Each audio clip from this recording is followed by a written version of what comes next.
this is my review of North and South. I've been waiting a really long time to talk about this because I love this movie, and I just couldn't find the right opportunity because I was doing all those Jane Eyre reviews, but I was racking my brain trying to come up with other things that I could talk about that would keep the Jane Eyre subscribers interested, and I was like, well, there's a whole world of period dramas out there, and I was like, I could talk about more Bronte stuff, or I could talk about Jane Austen, but I feel like that's kind of been done to death.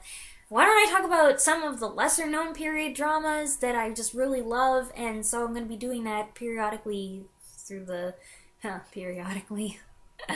next several months or year or so, I don't know. And I thought there's no better way to kick this off than by talking about North and South. For clarification purposes, I should say this is the BBC's 2004 version of North and South by Elizabeth Gaskell, and it has absolutely nothing to do with the American Civil War. This is England's North and South that we're talking about here. England and the Industrial Revolution. Why should you watch this movie? Well, aside from the undeniable hotness of Richard Armitage as John Thornton, which I will get to in a minute, there are a whole bunch of reasons. Quite valid and intelligent reasons. There's a love story, and the love story is the focus of the plot. However, this isn't just a story about girls getting married. And I don't mean to diss on any of the period dramas that are about girls getting married, because I don't really think that they're just about girls getting married.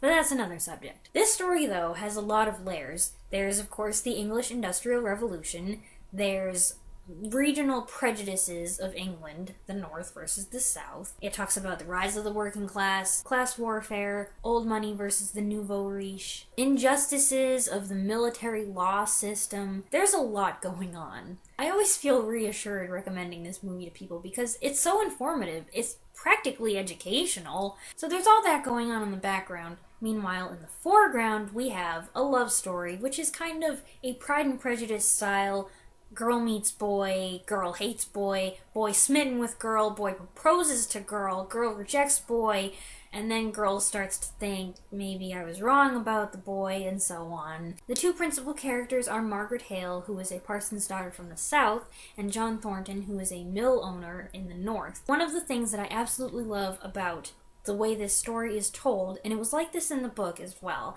is that it's not just the female perspective. Yes, Margaret is our main character, but it also shows a lot of scenes of John Thornton conducting his business, at home with his mother and sister, and these things show you the other side of him, the side that Margaret takes such a long time to see. Having a dual focus on the hero and the heroine really highlights how important the characters are to this story. Margaret Hale, played by Daniela Denby-Ashe, is probably one of the most likable period drama heroines I've ever seen. She is very relatable. She is a girl who is abruptly taken out of her element and stuck in this place that she does not like, surrounded by people who she does not trust, and who do not take kindly to her just because she's different. And yet, in spite of all of this, she perseveres, she struggles to find her own way, and she comes around. She matures over the course of the movie, and she learns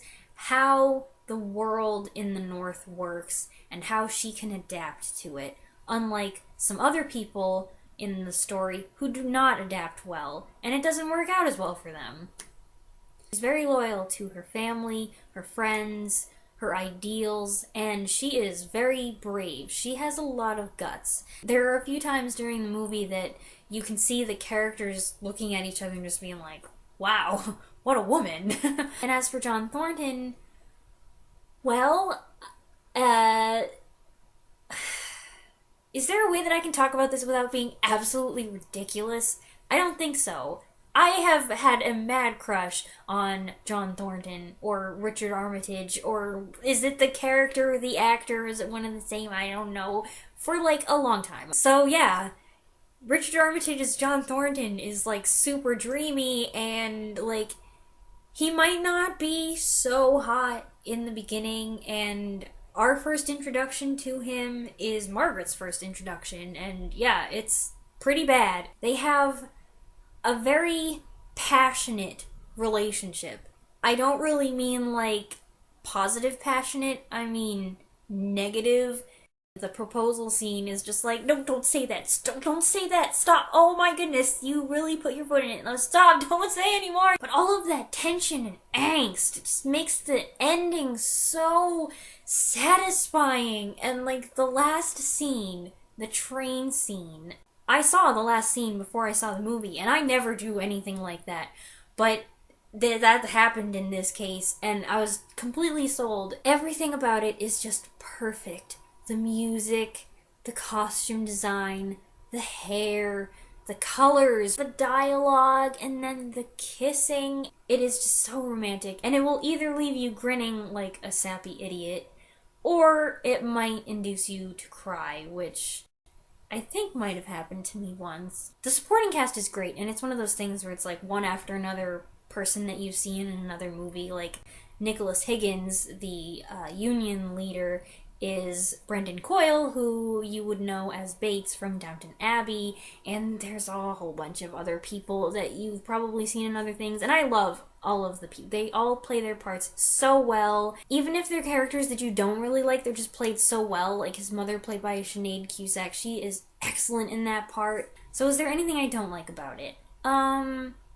Well, there's a weird thing they do with the editing where they kind of will show they'll like be showing a shot of something, usually someone's face, and they'll kind of split it up, so it'll be like going here and then it'll go back here and then it'll go like, and they do that maybe to make it more dramatic, but I just find it distracting. I don't really feel like it adds anything. I don't need the camera to be moving quite so much to hold my attention, but you get used to it.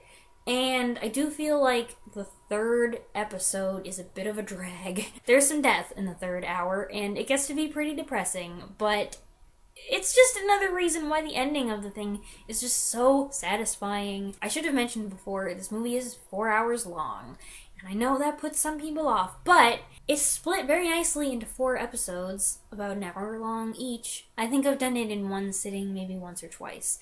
So you can do it any way you want, but as long as you do it. I cannot recommend this movie enough. I just love it so much. It's so warm and fuzzy and smart. You gotta remember that it's smart. Bye! So that was an intelligent review, right? I didn't just go on and on talking about how good looking Richard Armitage is, right? I mean, I could have done that. But instead, I took the intelligent route, didn't I? I did, right? I mean, I did mention that he's hot, but I did...